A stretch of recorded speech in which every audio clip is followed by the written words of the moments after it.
Good morning, everybody, and welcome to our last week. We're on week 40 of our robotics class. And so, thank you so much. I know it's been a very long year of videos, and I guess we made it work the best that we could, right?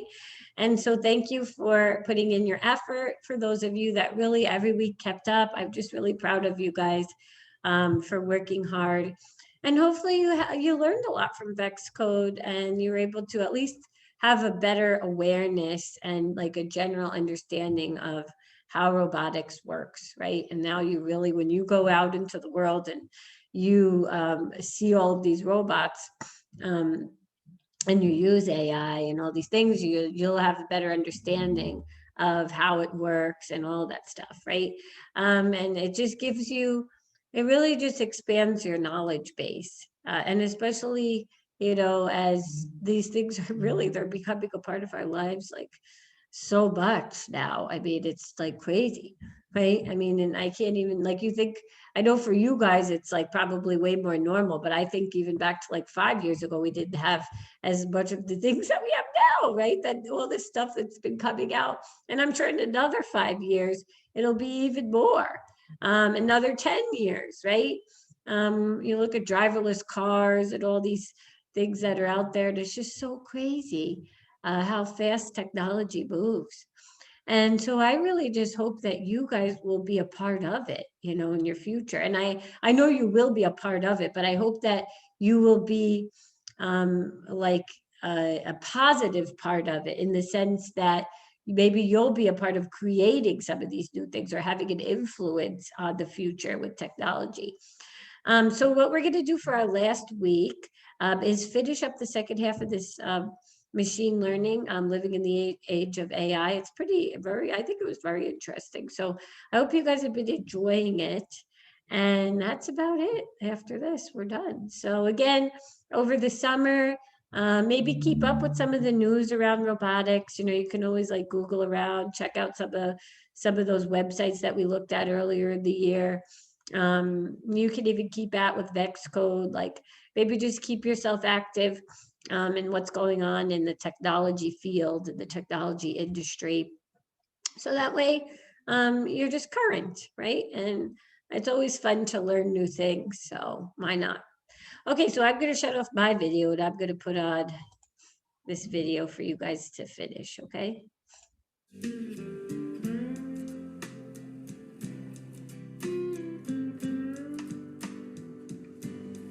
My grandfather started the farm in 1950. My father grew up as a farmer, and I grew up as one, and my kids are growing up into it as well. The advancements in technology with the machines. It's stuff that we have to learn all the time here.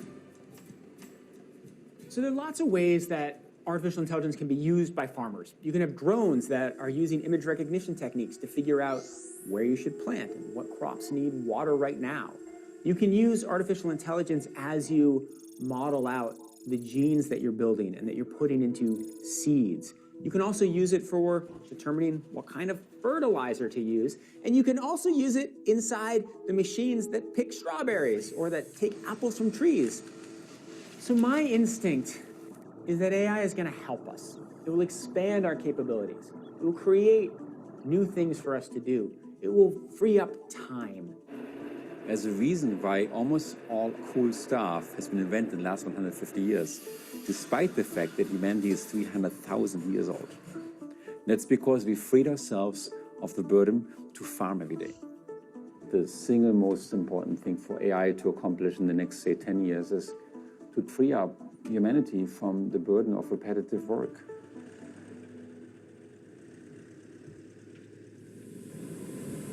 Yep. Okay, so this one will fill it. I guess I can't even wrap my head around self-driving vehicles like right now. That crane buggy is going to pull up alongside us. There is ways for that machine to not have an operator in it. But, us as farmers, the one thing we enjoy is operating a machine. Not every job is going to be able to be automated completely as far as field work goes. Labor in the farming industry is a very hot topic right now. Often places they don't have enough, they can't find it. Populations are growing, there's more and more people, a lot more mouths to feed.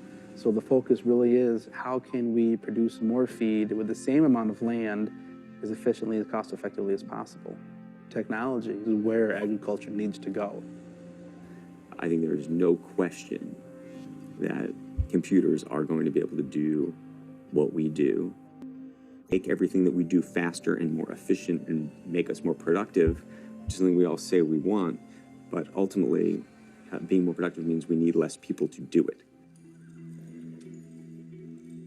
There's other people who said, well, look, when we went from horse and buggies to cars, did that really, end everybody's jobs? No, we just sort of transitioned and morphed to something else.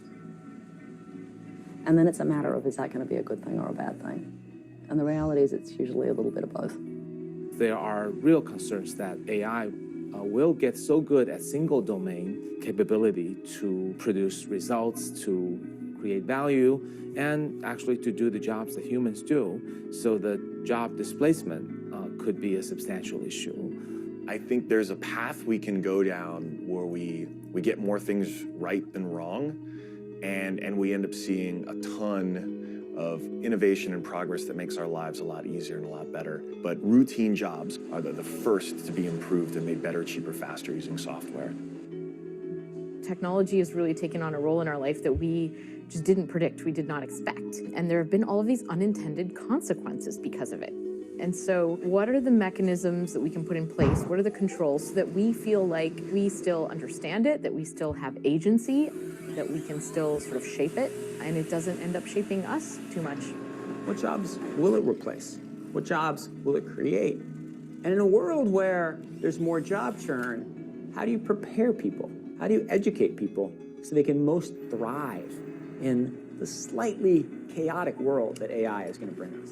The kinds of jobs that will happen for our children, I think, are going to be different from the jobs we have today. You don't even have to touch him. That's how we progress as a society. And how are we going to get increased productivity without automating things that people currently do? Is there any of the banks that you would actually stay away from right now in this environment? I'm hoping a machine cannot do what I do. I'm worried, though. I'm worried, but I'm also excited in some ways that machines are going to be able to do a lot of this. It's interesting. We'll see.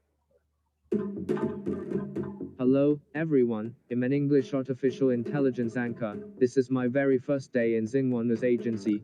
Recently, we saw one of China's state news agencies, Xinhua, announce their AI news anchor as this digital person. My voice and appearance are modeled on Zhang Zhao, a real anchor. It's definitely an overstatement to say this is an AI news anchor, because I suspect the actual dialogue is heavily mediated.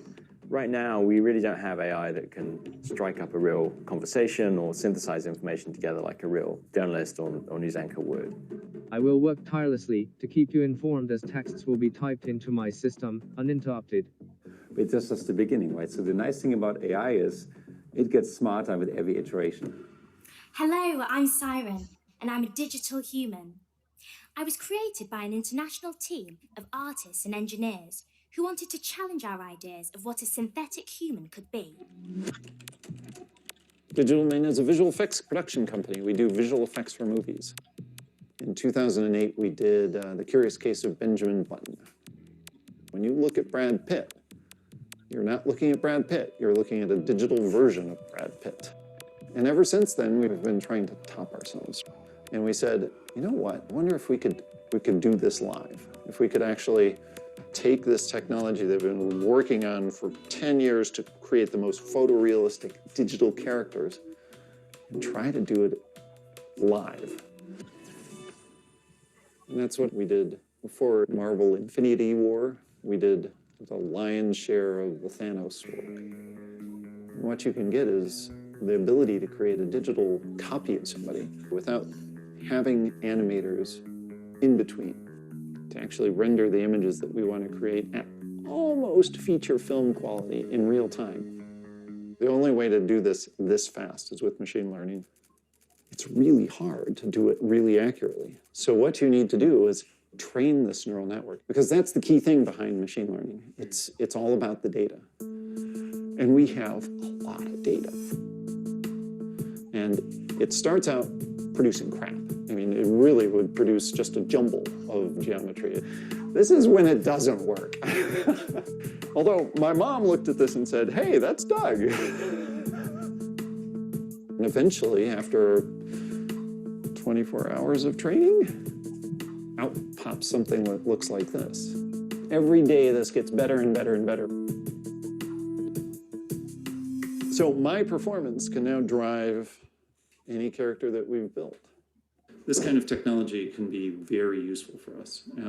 If I'm an actor, I can play a younger version of myself. As you age, maybe that isn't as much of a barrier, but ethically, you have to be really careful with this technology. And all our yesterdays have lighted fools the way to dusty death.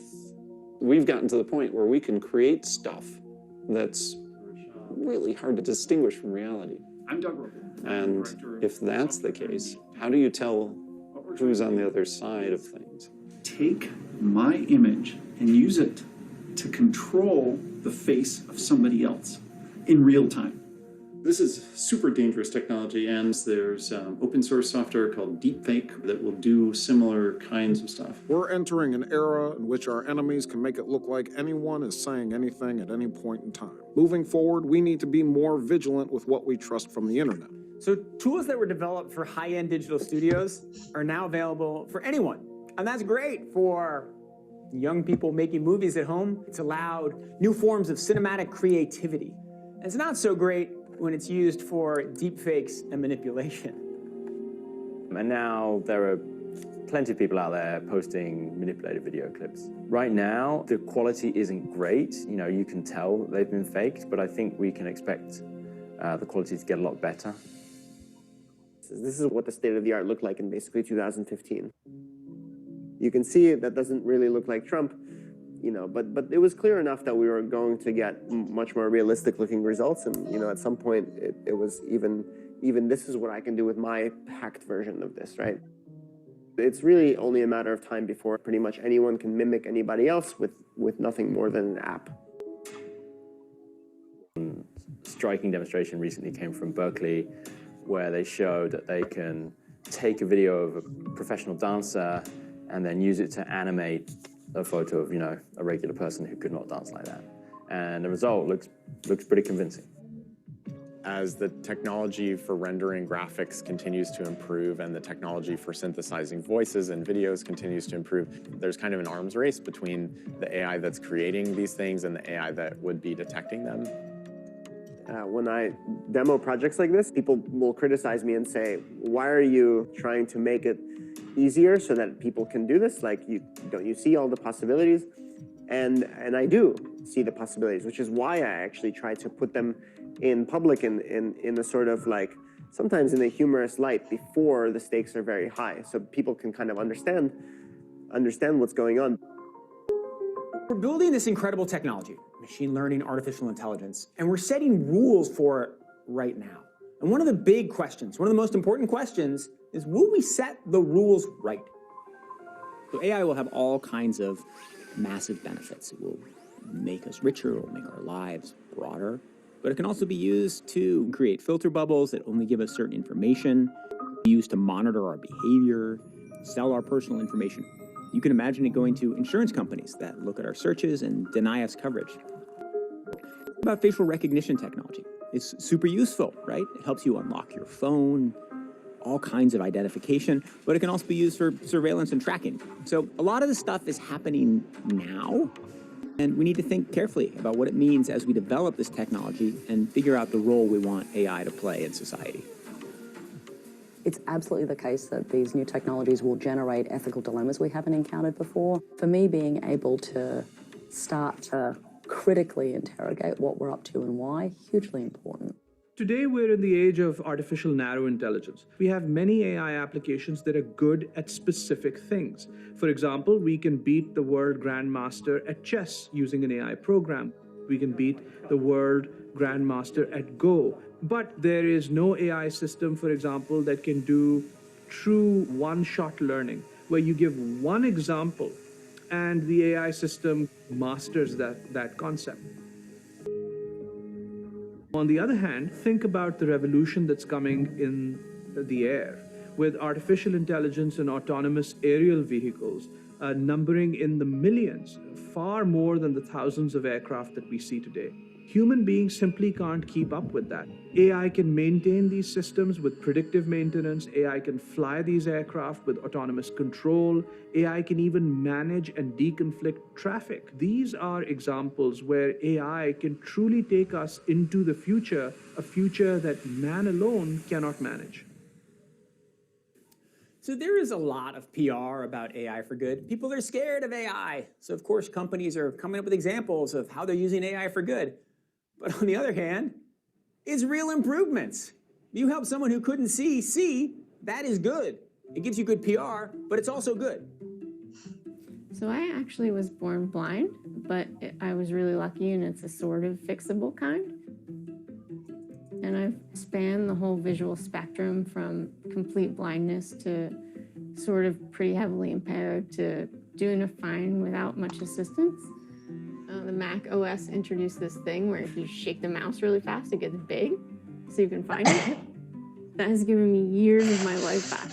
Like, I could have, all the time I've spent looking for a mouse on a computer screen, I could have, learned to play an instrument or, learned another language. When you don't know what you can't see, you almost don't know when you need help. You sort of feel like everything should be doable, but sometimes things aren't, and then you're like, oh, maybe there's something that could help me out here. I'm gonna download the Seeing AI app and check it out. Hold the camera over a barcode to hear the product name. The faster the beeps, the closer you are to the barcode. I could imagine this maybe being useful in a grocery store. Processing. Skippy creamy peanut butter. Oh, it did it.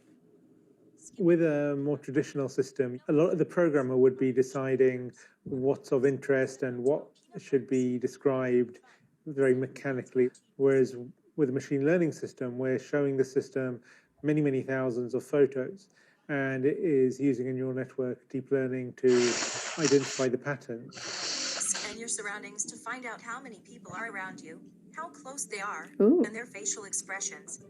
Well, it'll read their emotions. That's interesting. One face near bottom edge. Processing. 27-year-old woman with brown hair wearing glasses looking neutral. All right. When I'm walking, I sort of just tough it out. I can't really tell what's going on around me. I know where all the environmental stuff is because you do it over and over again. It's the people. I have no idea where the people are. So if I had something that could tell me, your friend is coming, or your friend is, over here to your left, that would be great. One face near left edge over 14 feet away.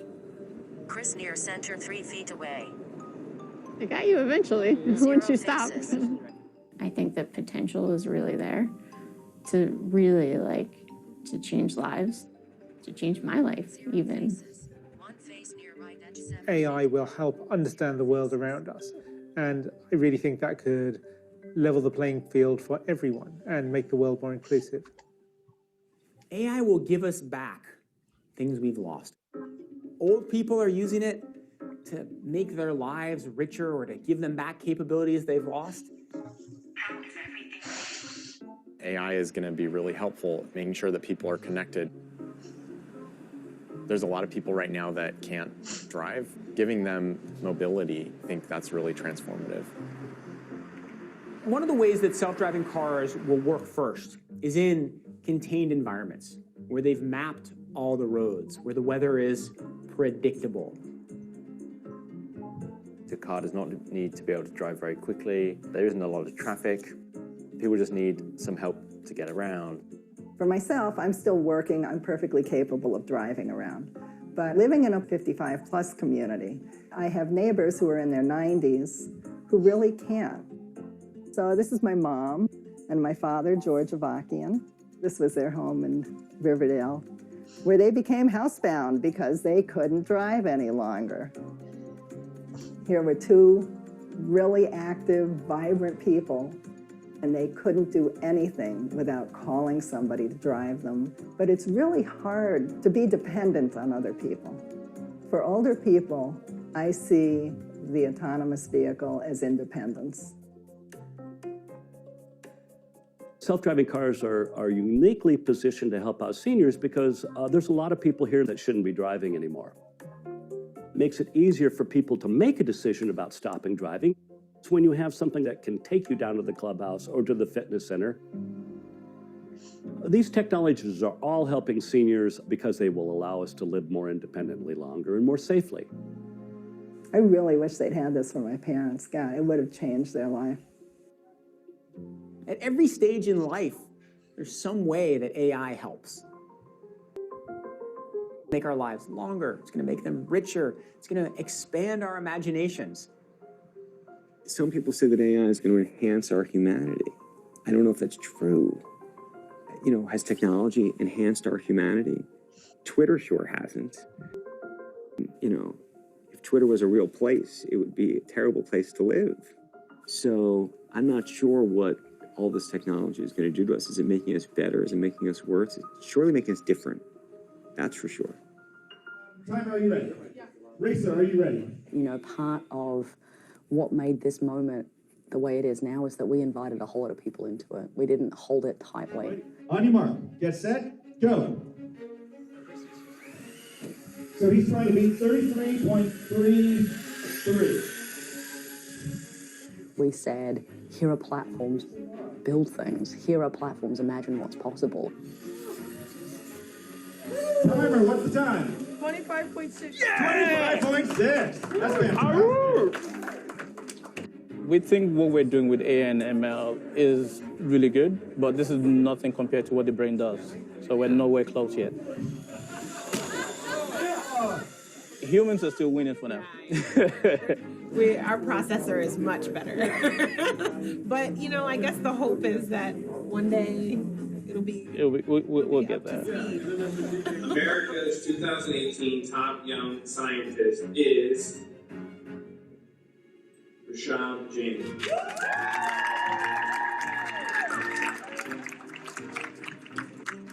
I realized that not every kid has the engagement and interaction with STEM in general. So I recently formed a nonprofit organization called Samyak Science Society. So I want to further promote artificial intelligence in my community to help solve like real world problems. In the future, I think your house will diagnose you every day, your car. Every time you take a shower, you're going to get a skin exam. Every time you look into your venti mirror, you're going to get an eye exam. Every time you sleep, you're going to measure your weight distribution to understand whether you are at risk for congestive heart failure. Every time you touch the steering wheel in a car, you could get a full EKG. I believe we're going to invent flying cars, so there's no more traffic in the world. I believe we're going to find a way to live twice as long. I believe we're going to find a way to seamlessly blend digital information in our brains. So I think people really have to maintain that optimism. Technology has always helped human make progress. AI is an amazing technology. It's happening and it's exciting. Processing. A close-up of a blackboard. It's also true that there are a lot of risks with AI. And so we need to be thoughtful. We need to be deliberate as we move forward into this crazy new world that AI is creating. You really don't know what the future can hold for you, but you got to be ready for it.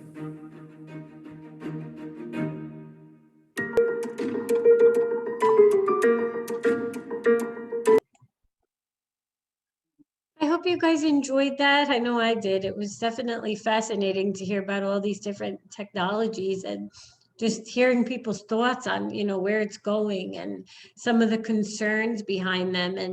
And just something I want to remind you guys of that I was thinking about, don't believe everything you see on the internet, right? You saw how it's so easy for them to really make something look like it's real, like it's actually the person, and it's really not. And so there's a lot of fake things out there. And so whatever you're watching, you're on YouTube. I know you guys are on YouTube a lot. Don't believe everything you see. Always investigate and research and confirm information. And I know we've learned about this, Beck, months ago when we were doing our digital citizenship. But, you know, over the summer, if you have extra time and you're on the internet a lot, I'm just saying, remember what we talked about. Don't believe everything you see on the internet. And spend some time researching some of these technologies. They really are fascinating. And maybe you'll get inspired, right? Like that young boy that won the science award in high school, and he was starting his own nonprofit to bring AI to his community to help them. And so that's really what we always want to be doing, is thinking of how we could use technology for good. And especially this in the field of AI and robotics. How could we use it for good in the world? Because you know there's going to be a lot of people trying to use it for bad, and so we always want to be the ones who are trying to bring the light into these fields, right? Okay, guys. Well, anyways, have a nice summer, and we'll see you guys. Okay, bye.